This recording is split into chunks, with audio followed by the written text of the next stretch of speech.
Hey, if you wonder how to change language on the Xiaomi Watch 2, we've got actually two methods. The first one, you can actually change the language of your smartphone. So take a look. Here I am with the Polish language, and if I want to get the English, I will have to actually navigate into the settings of my phone. And from the general settings, I have to switch from the Polish into the English. Now I have to click change, and after a few seconds, the new language will be moved into my watch. As you can see now, it's actually refreshed with the English. But there's also a second method, but unfortunately you will have to perform the reset of your watch.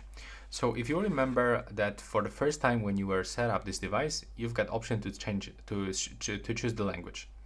So to perform the reset, you will have to actually click on this button, on the down button. Oh, sorry guys for this.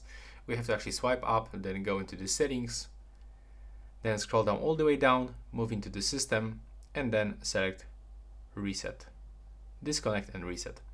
And after this, your watch will be disconnected from your phone. It will erase all data, and after this you will get this first setup screen with the language. And that's all. Right now please subscribe to my channel.